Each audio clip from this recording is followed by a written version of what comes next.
Welcome, Christchurch.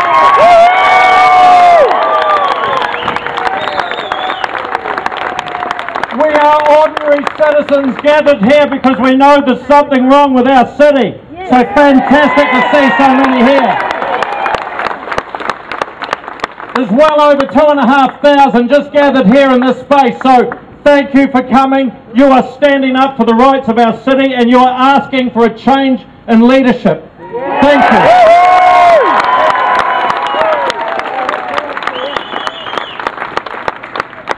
We are standing up for democracy because we know we are not seeing democracy operating effectively and with integrity and transparency in our city. That's what we're here for. That's what we want.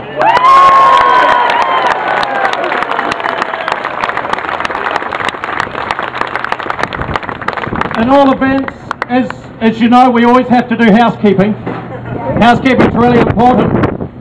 If you want to go to the toilet, I was going to say go next door, but that sounds really bad. I think just go down to the gardens. And the toilets at the gardens. We stand here with integrity. We stand here with the integrity that we are not seeing in some of our elected members. We're standing here with the integrity that we haven't seen in our own CEO. So I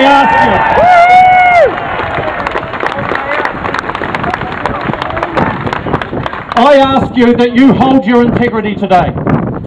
That we keep this a peaceful protest. If you see anyone acting up, settle them down. It's important to have anger in our bellies, but it needs to be controlled. We need to be professional about what we do, and we need to use really good wisdom when we stand up and speak. We don't just say stupid things. I've heard too many stupid things over the last 6 weeks, and I'm tired of it. We need to talk sensibly, with real wisdom and with real leadership. Now, every single one of us are leaders in our own right.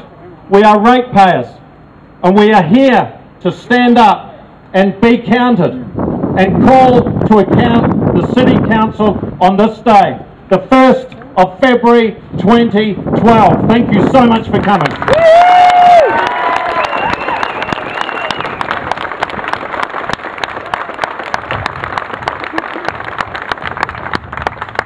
Can I introduce to you right now Peter Lynch.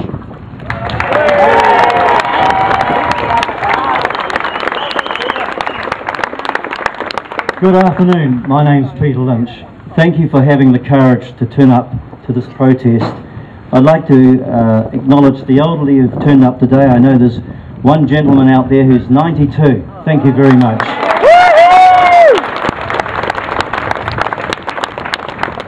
For the last 4 weeks, the anger has now boiled over in the homes across the city. The people have been telling me that they no longer have the trust and confidence in Parker and Marryatt Control Council. I am repeatedly hearing the call that fundamental changes are needed now, that we simply can't afford to wait until the next election in 2013. It is my honest belief that unless we are willing to challenge today what is broken in our democracy, you and I will see more obscene decisions being made by Parker Marryatt and the Parker Marryatt Control Council. I believe the outrage that has brought you here today is in fact the tipping point in which we begin to reclaim our democracy. We need the Prime Minister John Key to help in our movement to return democracy to the city. If we are not willing to take up that fight, then with real change that will make a lasting difference in our lives of ordinary people in Christchurch, we will keep getting blocked by the defenders of the status quo. If ever there was a time for the people of Christchurch to have absolute confidence and trust in both the governance and management from this council, it is now.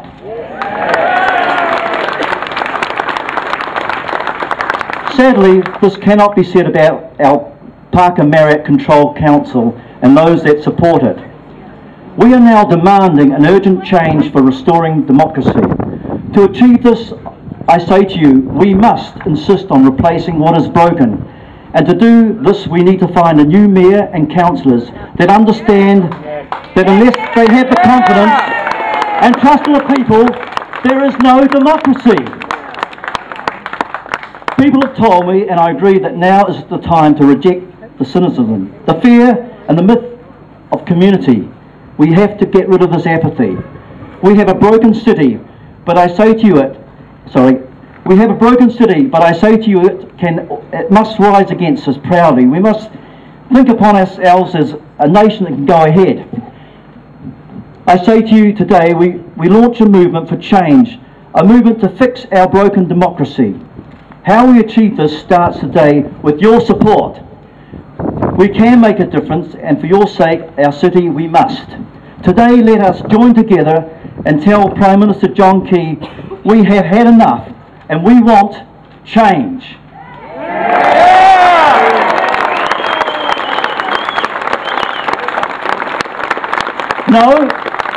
No, in fact, Mr. Key, we demand our democracy back.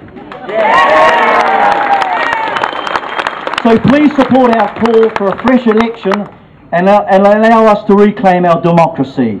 Thank you very much.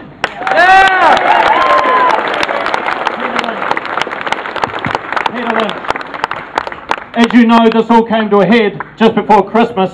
On the 15th of December, the council went into chambers. They were given one A4 sheet of paper stapled.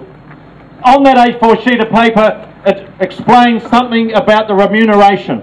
The councillors walked into the council chamber not even knowing the remuneration was going to be discussed. That is the level of integrity here.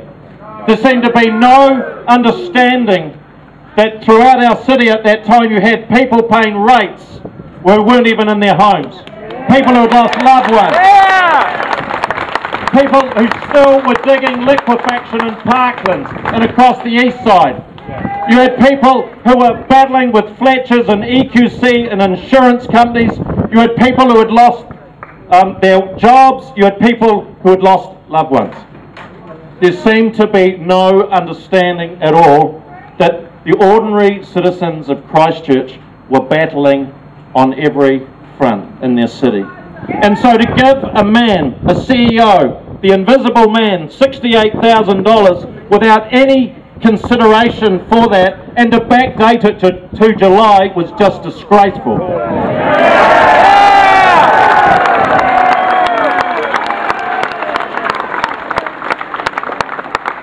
There were letters throughout the paper, and when Tony finally turns up and he appears on the front pages of our paper in shorts and jandals, I don't mind shorts and jandals, but you've got to pick the timing. And says he's worked harder than any other time in his life, I thought, give him Tony, you need to live in my house, is what I thought. Tony, you need to live in your house. You need to go home to no sewage, no power, no water, no work. No council! You need to go home where there isn't a golf course.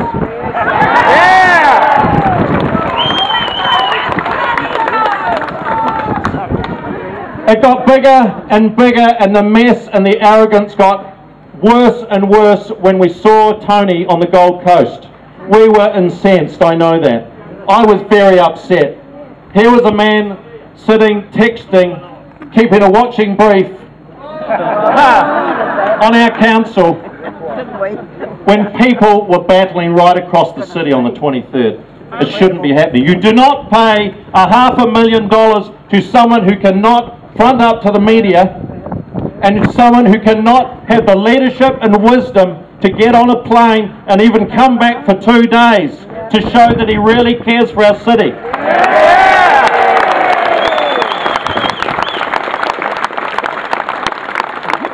You can't fly home to Hamilton, your home, and then say that you really love this city of ours. He does not have a heart for Canterbury.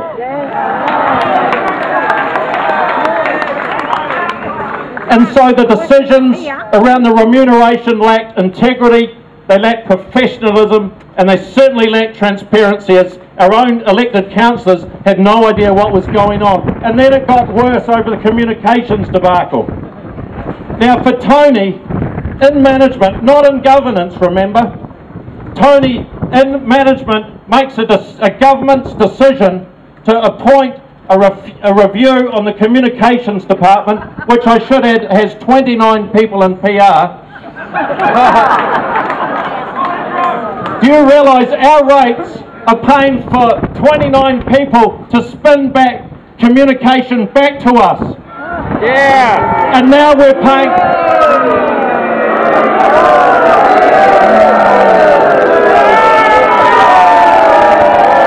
We're going to conduct it out here.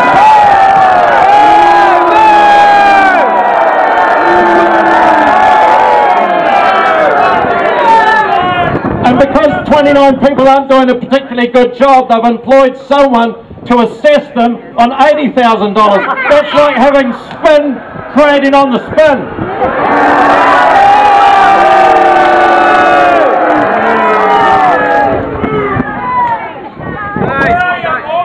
That fiasco, and around the burial plots too, which I was so upset about. I couldn't believe that folk in our city who'd lost loved ones who were told, guaranteed, that the city council would pay for their burial plots, only to phone up and told that they wouldn't. And only a week later,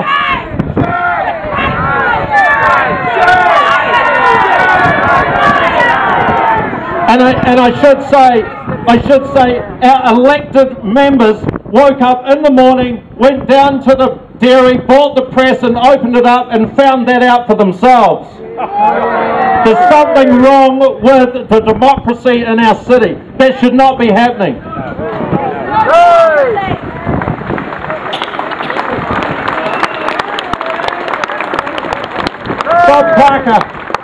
Bob Parker, 5 or 6 days later, said there's been a mistake, that there was a mistake. What is going on with our city? What is going on with our leadership? All we have ever asked for is good, professional leadership with transparency. We are not getting that. Send them back to kindergarten! I realised before the earthquake happened, Bob Parker was at his lowest rating ever as a mayor. We knew he would not be elected. And then when the earthquakes came, Bob Parker did an extremely good job fronting the earthquake and assuring us and calming us down. And we must remember that. Only till Sarah took over! I know right across the city, people did appreciate Bob for that. And we do have to acknowledge that. We hold integrity, we use our wisdom, and we call it for what it is. Bob did an extremely good job over that earthquake time. But we need more than a PR person now. We need a leader who can unite his city, who can unite his councillors, and who can lead us forward on the rebuild. Do you know the Selwyn and Waimakariri district councils are building 5 and 6 times more houses per capita than Christchurch City Council? This is wrong. We still have 3 people who can sign building consents in our city, and one of them's on holiday at the moment. It's like a flood of people wanting to get into new homes and housing and land, and we've got 3 people who can sign it off. What is that about? Goodness gracious, we've got 1,200 people who work in the building next door, and 3 people can sign off building consents. Where is the leadership? There isn't any! What also I think is a disgrace right now and a slap in our face is what I heard on the radio coming here, and that is Bob is leaving on Saturday to go away to Asia for 2 weeks.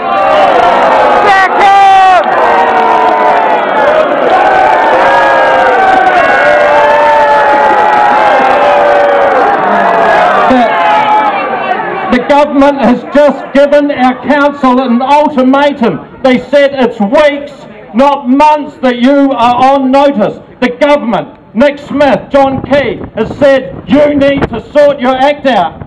And so what does Bob do? Go on holiday!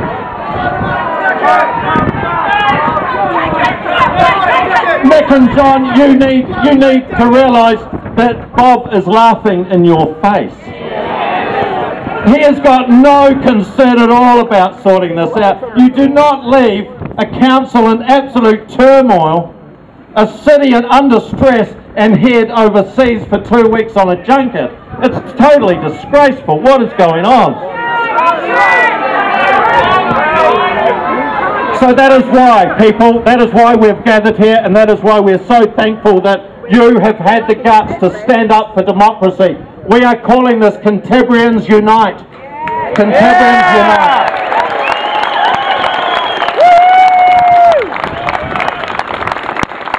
We are uniting on behalf of our city. We want to see our city move forward. We do not want to see people in development moving out of our city. We do not want to see ordinary citizens flocking out of our city as we're seeing it right now. They're going in their droves because this city council is holding up the rebuild and they are not showing leadership. And the CBD guys get richer and we get poorer.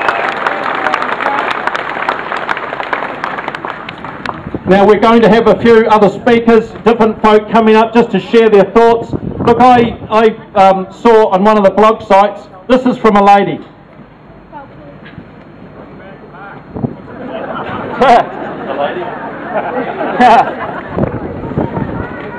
I'm glad I can't always hear everything you're saying. Selective hearing. I am a priest after all. Here's from Paula. She says the leadership of our city council is an absolute disgrace. I'm in my 80s and absolutely hate what is happening at the top of our council. My neighbourhood is hurting. My neighbours are hurting. I am hurting. This could have been our council's finest hour, but I only have contempt. If you've got something to say, we've invited you to come over here. We're going to get up a few other folk who are going to say some things. Now, I've been trying to track down Wendy, who was going to come and say, is she around? She could be right there, I'm not sure. I don't see her. Right.